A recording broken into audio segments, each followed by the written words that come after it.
Vision கியா நம்பகமான பார்வை. இப்ப யாரும் வர்ற வரைக்கும் காத்திருக்க தேவையில்லை. வணக்கம் விளையாட்டு பிரியர்களே, சூரியனின் வெற்றி நடை போடும் விளையாட்டு செய்திகளின் வாயிலாக மீண்டும் உங்களை சந்திப்பதில் மிக்க மகிழ்ச்சி. இலங்கைக்கு சுமார் 15 ஆண்டுகளுக்கு பிறகு நியூசிலாந்துக்கு எதிரான ஒரு டெஸ்ட் தொடரை வெல்லக்கூடிய வாய்ப்பு கிடைத்தது. இந்த வெற்றி இலங்கைக்கு மிகப்பெரிய உத்வேகத்தை கொடுத்திருக்கிறது. முதலாவது டெஸ்ட் கிரிக்கெட் போட்டியிலே அபார வெற்றி பெற்ற இலங்கை இரண்டாவது போட்டியிலும் வெல்லும் என்று நாங்கள் ஏற்கனவே எதிர்வு கூறியிருந்தோம். அது நடந்தது நேற்று. வாருங்கள் போட்டியின் முழுமையான ஸ்கோர் விவரங்களை பார்க்கலாம். சுற்றுலா நியூசிலாந்து அணிக்கும் இலங்கை அணிக்கும் இடையிலான இரண்டாவது டெஸ்ட் கிரிக்கெட் போட்டி கடந்த 26ஆம் தேதி ஆரம்பமாகி நேற்றோடு முடிவுக்கு வந்தது. போட்டியின் நாணய சுழற்சியில் வெற்றி பெற்ற தனஞ்சயடி சில்வா முதலில் துடுப்பெடுத்தாடும் வாய்ப்பை தனதாக்கிக் கொண்டார். இதன்படி முதல் இன்னிங்ஸில் ஆடிய இலங்கை 602 ஓட்டங்களை எடுத்தது, 5 விக்கெட்டுகளை இழந்தது. இலங்கை சார்பாக குசல் மெண்டிஸ் 106 ஓட்டங்கள், கமிது மெண்டிஸ் ஆட்டமிழக்காது 182 ஓட்டங்கள், தினேஷ் சந்திமால் 116 ஓட்டங்கள், அஞ்சலு மேத்யூஸ் 88 ஓட்டங்கள், தனஞ்சயடி சில்வா 44 ஓட்டங்கள், திமுத் கருணாரத்ன 46 ஓட்டங்கள் என்று ஓட்டங்களை குவித்தார்கள். நியூசிலாந்து அணியின் பந்துவீச்சில் கிளென் பிலிப்ஸ் 3 விக்கெட்டுகளை சாய்த்தார். இந்நிலையில் தமது முதல் இன்னிங்ஸை ஆரம்பித்த நியூசிலாந்து 88 ஓட்டங்களுக்கு சகல விக்கெட்டுகளை இழந்தது. அணி சார்பாக ஒருவர் கூட 30 ஓட்டங்களை கடக்கவில்லை. மிச்சல் சாண்டனர் அதிகபட்சமாக 29 ஓட்டங்களை பெற்றுக் கொடுத்தார். பந்துவீச்சில் அறிமுக போட்டியில் 3 விக்கெட்டுகளை நிஷான் பீரிஸ் வீழ்த்தியிருந்தார். அதனிடம் பிரபாத் ஜெயசூர்யா 6 விக்கெட்டுகளை சாய்க்க அசித்த பெர்னாண்டோவுக்கு 1 விக்கெட் கிடைத்தது. இந்நிலையில் நியூசிலாந்துக்கு ஃபலோன் முறை மூலம் துடுப்பெடுத்தாடும் வாய்ப்பு வழங்கப்பட்டது. ஃபலோனில் ஆடிய நியூசிலாந்து 360 ஓட்டங்களுக்கு சகல விக்கெட்டுகளையும் இழந்தது. நியூசிலாந்து சார்பாக கிளென் பிலிப்ஸ் 78 ஓட்டங்களையும், டாம் பிளண்டல் 60 ஓட்டங்களையும், மிச்சல் சாண்டனர் 67 ஓட்டங்களையும் அதிகமாக பெற்றுக் கொடுத்திருந்தார்கள். இலங்கை அணியின் பந்துவீச்சில் இரண்டாம் இன்னிங்ஸில் நிஷான் பீரிஸ் 6 விக்கெட்டுகளையும், பிரபாத் ஜெயசூரிய 3 விக்கெட்டுகளையும் சாய்த்தார்கள். இந்த போட்டியில் தனஞ்சயடி சில்வா அணித்தலைவருக்கு 1 விக்கெட் கிடைத்தது.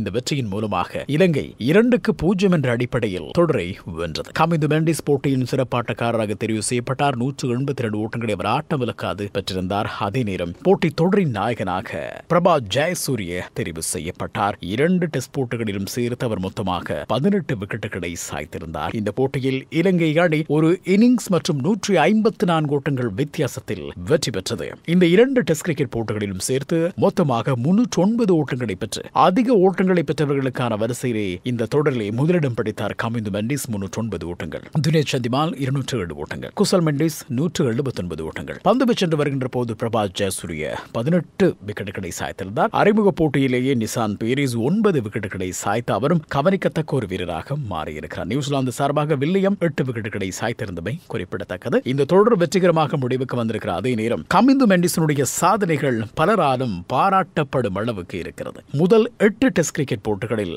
8 போட்டிகளிலுமே 50க்கும் அதிகமான ஓட்டங்களை பெற்று அறிமுக போட்டி முதல் 8 டெஸ்ட் கிரிக்கெட் போட்டிகள் வரைக்கும் தொடர்ச்சியாக எல்லா போட்டிகளிலும் 50 ஓட்டங்களுக்கும் அதிகமாக பெற்ற வீரர் என்ற உலக சாதனை படைத்தார். அதே நேரம் 13 இன்னிங்ஸ்களில் 1000 ஓட்டங்களை கடந்த வீரர் என்ற சாதனையை டொனால்ட் பிராட்மனோடு அவர் சமன் செய்திருக்கிறார். சுமார் 75 ஆண்டு காலமாக தகர்க்க முடியாமல் இருந்த டொனால்ட் பிராட்மனுடைய சாதனையை 13 இன்னிங்ஸில் 1000 ஓட்டங்களை கடந்து அந்த சாதனையை சமன் செய்திருக்கிறார் கமிது மெண்டிஸ். எதிர்பார்ப்புகளோடு அவருடைய எதிர்கால போட்டிகளும் சிறப்பானதாக அமைய வேண்டும் என்று நாங்களும் வாழ்த்துக்களை தெரிவிக்கிறோம். கமிது மெண்டிஸுடைய மற்றும் ஒரு சாதனை இருக்கிறது, அதை பகிர்ந்து கொள்கிறோம். இந்த ஆண்டு 2024ஆம் ஆண்டில் அதிக டெஸ்ட் சதங்களை பெற்ற வீரர்களுக்கான வரிசையிலும் கமிது மெண்டிஸ் முதலிடத்திலே இருக்கிறார். அவர் இதுவரைக்கும் 5 சதங்களை எடுத்திருக்கிறார். 2ஆம் இடத்தில் ஜோ ரூட் 4 சதங்களை எடுத்திருக்கிறார்.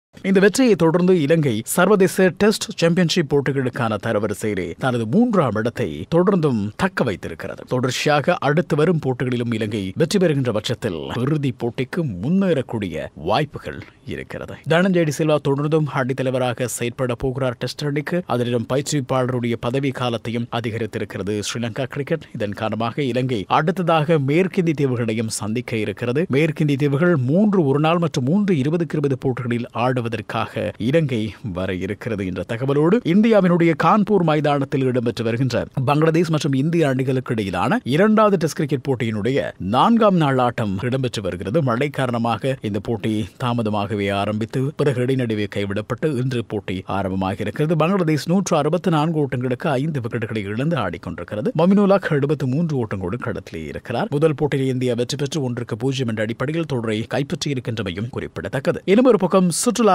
ஆஸ்திரேலிய அணிக்கும் இங்கிலாந்து அணிக்கும் இடையிலான 5வது இறுதியுமான தொடரை தீர்மானிக்கின்ற போட்டி நேற்று இடம்பெற்றது. இந்த போட்டியில் முதலில் துடுப்படுத்தாடிய இங்கிலாந்து 49.2 ஓவர்களில் 309 ஓட்டங்களை எடுத்தது. அணி சார்பாக பென் டக்கட் 107 ஓட்டங்கள், ஹாரி ப்ரூக் 72 ஓட்டங்கள், ஆதில் ரஷீத் 36 ஓட்டங்கள் என்று ஓட்டங்களை குவித்தார்கள். இந்த இங்கிலாந்து அணியின் துடுப்பாட்ட வேகத்தை பார்த்தபோது 350 கடக்கும் இலக்கு அல்லது 400 அண்மிக்கும் என்று எதிர்பார்க்கப்பட்டது. ஆனால் இடை நடுவே விக்கெட்டுகள் வேகமாக வீழ்ந்ததன் காரணமாக 309 ஓட்டங்களை மாத்திரமே எடுத்தது இங்கிலாந்து. ஆஸ்திரேலிய அணியின் பந்துவீச்சில் டிராவிஸ் ஹெட் 4 விக்கெட்டுகளை சாய்த்தார். ஒரு பகுதி நேர பந்துவீச்சாளராக வந்த விக்கெட்டை சாய்த்தார். கிளான் மேக்ஸ்வெலும் 2 விக்கெட்டுகளை சாய்க்க இடம் ஜம்பாவுக்கு 2 விக்கெட்டுகள், ஆரோன் ஹார்டிக்கு 2 விக்கெட்டுகள் கிடைத்தது. ஆஸ்திரேலியா இந்த இலக்கை நோக்கி களத்துக்குள் வந்தது. மழை வந்த போது சரியாக 20.4 ஓவர்களில் ஆஸ்திரேலியா 165 ஓட்டங்களுக்கு 2 விக்கெட்டுகளை இழந்திருந்தது. எனவே தொடர்ச்சியாக மழை பெய்ததன் காரணமாக டக்வர்த் லூயிஸ் முறை மூலமான அடிப்படையிலே போட்டியை முடிவுக்கு கொண்டு வரலாம் என்று பார்த்தபோது ஆஸ்திரேலியா 20.4 ஓவர்களில் 117 ஓட்டங்களை பெற்றிருந்தாலே அவர்களுக்கு போதுமானதாக இருந்தது. ஆனால் அவர்கள் 165 ஓட்டங்களை பெற்றிருந்தார்கள். இதன் காரணமாக டக்வர்த் லூயிஸ் முறை மூலமான அடிப்படையிலே